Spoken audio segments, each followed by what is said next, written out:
आदमपुर का रण देख रहे हैं आप। ये सीधे रुख करते हैं आदमपुर का। इस वक्त कांग्रेस प्रत्याशी जयप्रकाश हमारे संवाददाता दीपक गौतम के साथ वहां पर मौजूद है। दीपक, जयप्रकाश के लिए आज बड़ा दिन है क्योंकि हुड्डा की नाक का सवाल है। ये बताइए कि क्या कह रहे हैं जयप्रकाश, किस तरह से वो आश्वस्त हैं अपने दावे को लेकर। बिल्कुल, कांग्रेस प्रत्याशी जयप्रकाश हमारे साथ मौजूद हैं। तमाम तरह की चुनावी दौर में हमने देखा दावे हुए, वादे हुए, और अब जब मतदान का दिन है, एग्जाम का दिन है, एग्जाम है आज आपका, क्या कहेंगे, किस तरह की स्थिति, क्या महसूस कर रहे हैं? इस इम्तिहान में आदमपुर विधानसभा क्षेत्र की जनता मुझे 100 के 100 नंबर देगी, क्योंकि हमारे सामने जो उम्मीदवार हैं वो ना तजुर्बेकार हैं। उन्होंने ना तो यहाँ की संस्कृति का बेरा, ना यहाँ की सभ्यता का बेरा, ना उन्होंने पार्लियामेंट सिस्टम का पता। तो उन्होंने पता है कि आदमपुर की बदहाली जो आज है ये दो लोगों के वजह से है। एक तो 8 साल से भारतीय जनता पार्टी का राज, भारतीय जनता पार्टी ने बेड़ा गर्क कर दिया इस इलाके का। आप लोगों ने खुद देखा होगा, आपके चूड़े भी हिल गए होंगे मेरे ख्याल में, मेरे तो हिल गए, गाड़ियों के टायर फट गए, तो व्हील बैलेंस हर रोज़ करवाना पड़ता है। दूसरा ये है, कुलदीप बिश्नोई ने 26 साल से इस इलाके को बर्बाद करके रख दिया।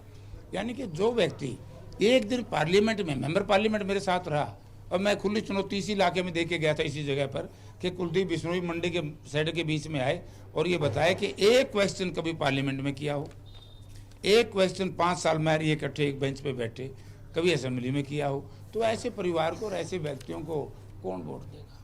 वो तो कह रहे हैं कि आदमपुर विधानसभा जो है ये हमारा गढ़ है, हम जीतेंगे इस बार, भव्य बिश्नोई भी पूरी तरह जीतेंगे। वो तो साफ तौर पर कह रहे हैं टक्कर में कोई है ही नहीं। अगर इनका गढ़ होता तो एक जगह टिके रहते ना। ये बार बार जगह बदलनी, कौन बदलता है? गिरगिट। रंग कई बदल लेती है एक दिन में, तो ये गिरगिट की तरह राजनीति करता है, सूद को सूद की राजनीति करता है। लोगों का कभी इसने भला नहीं देखा। ये अपने संपत्ति को बचाने के लिए, अपने परिवार के ऐश और ऐश्वर्य के लिए ये यहाँ राजनीति करता है। लोग इस बात को समझ चुके हैं कि ठीक है, स्वर्गीय चौधरी भजनलाल ने उस वक्त काम कराए, मैं इस बात से कतई नहीं, लेकिन हमारे कहावत है, रूख की छाया, वृक्ष जब कट जाता है तो उसकी छाया खत्म हो जाती है। और बंदे की माया, इंसान जब स्वर्ग में चला जाता है तो फिर उसका कामकाज हमने उसके ऊपर नहीं चलना चाहिए। अच्छा, सुबह से आप तमाम बूथों पर जा रहे हैं, तमाम लोगों से मिल रहे हैं, लगातार बात हो रही है, क्या माहौल क्या देख रहे हैं? माहौल जबरदस्त। कुलदीप का चेहरा, जेपी का चेहरा, दोनों की फोटो मिलवा दो, लोग फैसला कर देंगे। मुस्कुराते हुए ना तो बहुत बुरी तरीके से मुझे मिला था, ये बड़ा बहुत फ्रस्ट्रेटेड था, रास्ता ही भूल गया बेचारा जाता जाता। अरे जमानत जब्त कराएंगे? वो तो बहुत साल से यूँ कहता आया, वो ठोसा दिखाता आदमपुर के लोगों को। मैं हाथ जोड़ के वोट मांगता हूँ। वो दलितों से नफरत करता है, मैं दलितों का साथी हूँ, क्योंकि हमारी पार्टी का हमेशा से रहा है कि छुआछूत से हमने इस देश को बचाना है। अच्छा, दलित वाली जब आप बात कहते हैं कि दलितों से नफरत, तो ये इसके पीछे क्या वजह? वजह क्या है? इनके परिवार में शादी विवाह होते हैं ना, दलित को और पिछड़े को तो टेंट में भी नहीं बढ़ने देते। उदय भान जी जब पीसीसी प्रेसिडेंट बना, ये कह दिया कि तो दलित समाज का, इसको मैं स्वीकार नहीं करता। अच्छा नहीं बताओ जी, अगर कोई अच्छे परिवार में नकम्मा पैदा हो जाए, ठेकेदारी लेके लोगों ने उसको ढोने की। अगर दलित समाज में कोई बढ़िया पैदा हो जाए, रविदास जी भी इसी समाज में पैदा हुए थे, कबीरदास भी इसी समाज में पैदा हुए थे, महर्षि वाल्मीकि भी इसी समाज में पैदा हुए थे। उनके चित्र अपने घरों में केवल इसलिए, इसका मतलब ये है कि उनके चित्र इसलिए रहते हैं कि दलित समाज के वोट लेने के लिए। भारतीय जनता पार्टी तो ये कहती है कि जब कांग्रेस ये बात करती है ना दलित विरोधी वाली, तो कुमारी शैलजा याद आती हैं, अशोक तंवर याद आते हैं। तो ये केवल, यार इनका तो एक ड्रामा है, फ्रस्ट्रेटेड है। कुमारी शैलजा हमारी नेता है, हमारे साथ है, लेकिन काम नहीं करने दिया, उनको छोड़ना पड़ा। नहीं ये बकवास है। पार्टी 3 साल का जब समय हो जाता है, ये बीजेपी का भ्रम फैलाने का काम है। इसीलिए तो आपसे पूछ रहे हैं। अगर जब मैं ये बात कह दूं कि देश में अगर सबसे बढ़िया कोई मंत्री था वो गडकरी साहब थे, उनको पार्लियामेंट्री बोर्ड से हटा दिया। अगर प्रदेश में इनकी पार्टी में कोई अच्छा आदमी था, बीजेपी में बाबा था, उत्तर प्रदेश वाला, उसको पार्लियामेंट्री बोर्ड में हटा दिया। और पार्लियामेंट्री बोर्ड में कौन लोग शामिल किए जिनकी कोई हैसियत नहीं है। आप जाते जाते क्या कहेंगे, 6 तारीख को क्या नतीजा है और किससे मुकाबला बन रहे हैं? नहीं, मुकाबला कुछ नहीं, बहुत पीछे हैं अब की बार। दीपक, बहुत जल्दी से जयप्रकाश से ये सवाल भी जरूर पूछिए कि बाहरी का ठप्पा इनके ऊपर लगा हुआ है, इनका तो अपना वोट भी नहीं है यहाँ पर। अंतरात्मा से वोट दिया, क्योंकि कुलदीप बिश्नोई की अंतरात्मा तो बिक गई थी, मर गई थी।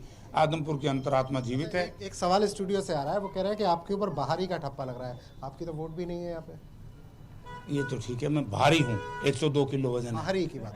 अच्छा कुलदीप बिश्नोई पहले अपने गरेबान में झाँक ले, अपनी बीबी को बाहर क्यों लेके गया था? उसका भाई क्यों चुनाव लड़े पंचकुला से? इसका मतलब अब की बार फिर पंचकुला से उसको मना कर दे के जाओ आदमपुर में। अच्छा, इनको तो छूट, जहां मर्जी चुनाव लड़ो। जयप्रकाश एक मजबूत उम्मीदवार बीच में पार्टी उतारे तो इनको बड़ी पीड़ा। तो एक्चुअल में ये कह रहे हैं कि आपका वोट ही नहीं जहाँ पे आप वहाँ से लड़ रहे हैं। उसकी बहू का नाम तो पता नहीं क्या है, रेणुका का वोट था सी में। यार दीपक ये भी पूछिए 13 साल से कहाँ थे चेक करा लो, इसका ज्यादा नहीं, इसकी बात सुना दे, मजाक नहीं करता। 13 साल से कहाँ थे? सवाल एक बार दोबारा दोहराइए। अच्छा, एक सवाल स्टूडियो से आ रहा है कि आप पिछले 13 साल से कहाँ थे? यही था। इस बेचारे को बगैर मेंटल लेवल चेक करा लो। 2011 में तो मैंने यहाँ से पार्लियामेंट पे लड़ी थी। उन लोगों को नजर नहीं आए, लोग कह रहे हैं नजर नहीं आए। अच्छा, मैं कोई मक्खी था या जो जिस तरीके से ये बीजेपी तोते बंद कर लेती है दूसरी पार्टी में, तोता नहीं हूँ, मैं एक नेता हूँ। नजर आए, आप कह रहे हैं कि आप लोगों के बीच में खूब, इसीलिए लोगों का प्यार मुझे मिला। चलो आज जयप्रकाश जी हैं, साफ तौर पर कह रहे हैं कि उनकी जी बेचारे, ये प्यार है जेपी का है।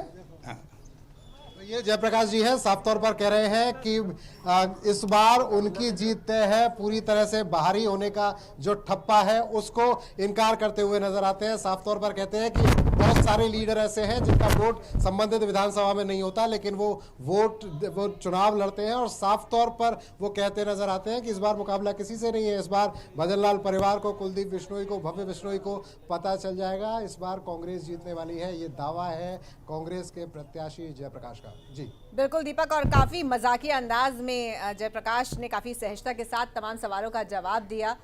तो जयप्रकाश से ये खास बातचीत, एक्सक्लूसिव बातचीत हमारे संवाददाता दीपक गौतम की। जयप्रकाश आज कांग्रेस पार्टी की तरफ से चुनाव मैदान में है और वो ये कहते हुए कि भव्य को कोई तजुर्बा नहीं है, अपने तजुर्बे के दम पर वो ताल ठोक रहे हैं। साथ ही बदहाली का उन्होंने जिक्र किया है और आरोप लगाया है जो बिश्नोई परिवार है उस पर कि गिरगिट की तरह राजनीति करता है बिश्नोई परिवार। तो बहरहाल इस दावे को भी उन्होंने खारिज किया कि बाहरी का ठप्पा जो कि उनके विरोधी लगातार उनके ऊपर लगाते आ रहे हैं कि बाहरी कुछ नहीं होता। 13 साल से वो यहीं थे, प्रदेश में ही थे और जनता के बीच थे। तो बिल्कुल सूर्य समाचार की सीधी बातचीत कांग्रेस प्रत्याशी जयप्रकाश से, और साफ तौर पर वो ये कहते नजर आए हैं कि एक तरफा जीत है। हालांकि देखिए, जब सूर्य समाचार ने भव्य बिश्नोई से बात की थी जो बीजेपी से प्रत्याशी है, उन्होंने भी ये कहा कि एक तरफा है जीत, कोई मुकाबला नहीं है। तो ये कहा जा सकता है कि जो कांग्रेस वर्सेस बीजेपी की हम बात कर रहे हैं कि कड़ी टक्कर है, लेकिन दोनों ही ये मानते हैं जीता कि जो लड़ाई है वो एक तरफा है। लेकिन हम जो देख रखे हैं, जिस तरह से जनता की भी प्रतिक्रियाएं आ रखी हैं और जो लोग हैं, आदमपुर की जनता है, वो जिस तरह से समझ पा रही है कि स्थिति क्या है, तमाम चीजों को ध्यान में रखते हुए ये देखा जा सकता है कि टक्कर जरूर है।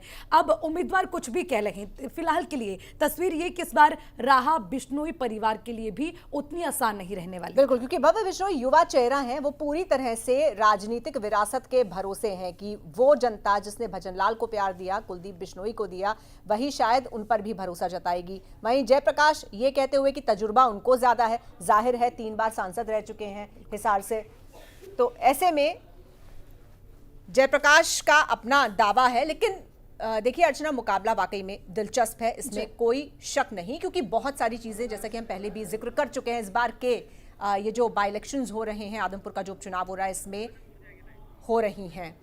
और आइए एक बार फिर से हम आदमपुर का रुख कर सकते हैं, हमारे संवाददाता दीपक गौतम वहां से बने हुए हैं। दीपक, बहुत ही दिलचस्प बातचीत थी ये जयप्रकाश से, लेकिन अब ये बता दीजिए जल्दी से, पहले तो मतदान की स्थिति थोड़ा सा समझ लेते हैं, फिर आगे बातचीत जारी रखेंगे।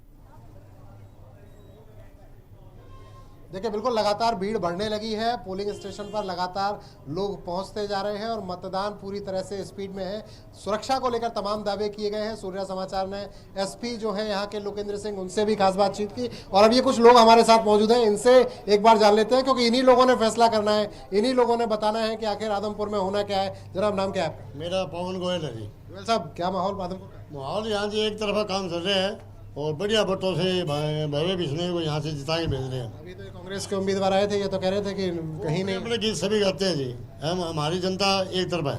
जनता एक तरफा है, कुछ और लोग हैं। जनाब, ऐसा, अच्छा एक चीज़ बताएं, आप तो यही हैं, आप बताएं, आप क्या कहेंगे, क्या माहौल है?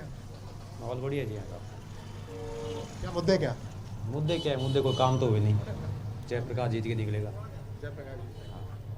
करिए जी। आप बताएं क्या माहौल? हाँ जी, मैं तो ये चाहता हूँ जी आपका इस चैनल का स्वागत करता हूं और इस जो भी नेता लड़ रहे हैं चुनाव, उनसे उम्मीद करता हूं कि हमारे एरिया का विकास हो और इसके अंदर हमेशा एरिया को ध्यान में रखे जाए और मतदान की तो शांतिपूर्वक होना चाहिए। हम यही अपील करते हैं, सब भाई वोट शांतिपूर्वक डालें और अपने जो भी नेता आए उसके अंदर कोई भेदभाव एरिया की तरफ से न करें। कोई जीते कोई हारे पे हमें कोई फर्क नहीं पड़ता, आज है कल उसी का भी आएगा जो काम कराएगा। इसलिए हम इसी नेता लोगों से यही कहता हूँ कि हमारे एरिया से भेदभाव बिल्कुल न किया जाए, चाहे सत्ता पक्ष हो चाहे विपक्ष हो चाहे कोई सी पार्टी हो। और नेता लोग आप किस मुद्दे पर वोट दे रहे हैं? हम मुद्दे पर, विकास के मुद्दे पर देंगे वोट। जो भी होगा इस एरिया में विकास होना चाहिए, हमारा यही निवेदन है। और जो भी पार्टी नेता है वो इसके अंदर पूरा सहयोग करे। नमस्कार जी।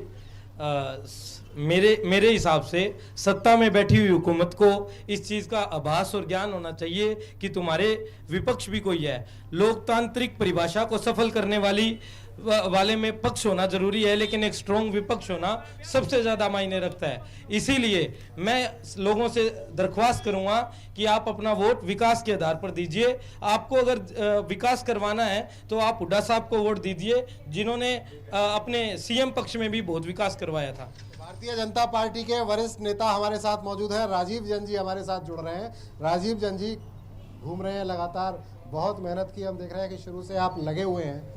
क्या माहौल देख रहे हैं? देखिए, लोकतंत्र का पर्व है और जनता का उत्साह इस बात का जो है प्रतीक है कि लोग जो है बहुत अच्छे ढंग से, शांतिप्रिय ढंग से मतदान करेंगे। और ये आदमपुर की जनता हमेशा से ऐसा करती आई है और इस चुनाव का पूरा नतीजा जो है जनता ने पहले ही निकाल लिया है। आदमपुर शहर का अगर आप माहौल देखें तो एक तरफा जो है भारतीय जनता पार्टी के पक्ष में जा रहा है और जनता को ये उम्मीद है कि भव्य बिश्नोई जो है सरकार में शामिल होकर जो रुके हुए विकास कार्य हैं उनको करवाने का काम करेंगे और शहर की समस्याओं को समाधान करने का काम करेंगे। और मैं दावे के साथ कह सकता हूं कि भव्य बिश्नोई जो है बहुत भारी मतों से जीतेंगे। यहाँ पर जो है विरोधी पक्ष ने हो हल्ला बहुत किया, लेकिन आदमपुर की जनता जो है बहुत सियाणी है, इस बात को जानती है उनको किस बात के लिए वोट दें, क्योंकि वो जो है 13 साल से कभी आए नहीं। कांग्रेस की 10 साल की सरकार रही, भूपेंद्र सिंह हुड्डा ने कुछ किया नहीं। इसलिए जो है मैं समझता हूं कि कांग्रेस के पक्ष में जो है कोई लोग वोट देंगे नहीं, केवल और केवल जो है कमल के निशान को यहां पर खिलाने का काम करेंगे। अच्छा जैन साहब, आज खुश तो बहुत होंगे आप, कल तक जिसके खिलाफ वोट मांगते थे आज उसके लिए वोट मांगना पड़ रहा है। देखिए, ये राजनीति है, राजनीति जो है हमेशा संभावनाओं का खेल है और संभावनाएं बनती बिगड़ती रहती है, इसमें कोई ऐसी बात नहीं है। थोड़ा सा तो मुश्किल होती होगी कि कल तक जिसके लिए हम कह रहे थे कि भाई नहीं इसको हराइए, इसने काम नहीं किया है, हम अब कुलदीप बिश्नोई के लिए भारतीय जनता पार्टी ने पहले ही वोट मांगे हैं। लोकसभा का जो उपचुनाव उन्होंने, इसलिए कि मैं तो 2019 की बात कर रहा हूँ। 2019 को छोड़िए, बार बार जो है हमने वोट पहले भी मांगी है। अभी क्या हालात आप देख पा रहे हैं, किस तरह की स्थिति है? बिल्कुल निश्चित तौर पर जो है भव्य बिश्नोई की जीत जो है सुनिश्चित हो चुकी है। जिस तरह का वोटिंग ट्रेंड है और जिस तरह से लोग उत्साह से वोट डाल रहे हैं और सरकार के अगर मान लें खिलाफ माहौल हो तो वो इतना उत्साह जो है जनता में नजर नहीं आता। कांग्रेस के उम्मीदवार है जयप्रकाश जी, ये आए थे हमारे साथ, हमसे जब बात कर रहे थे तो ये कह रहे थे कि कोई नहीं है टक्कर में, कहाँ पड़े हो चक्कर में। देखिए, जयप्रकाश जी से आप शाम के 6 बजे बात करना, उनका चेहरा उतरा हुआ नजर आएगा। अभी तो बड़े मुस्कुराते हुए दिख रहे हैं। मैं आपको कह रहा हूँ, शाम को 6 बजे उनसे बात करोगे तो चेहरा उतरा हुआ नजर आएगा उनका। ठीक है दीपक, ये बीजेपी बिल्कुल के आएंगे हम आपके पास।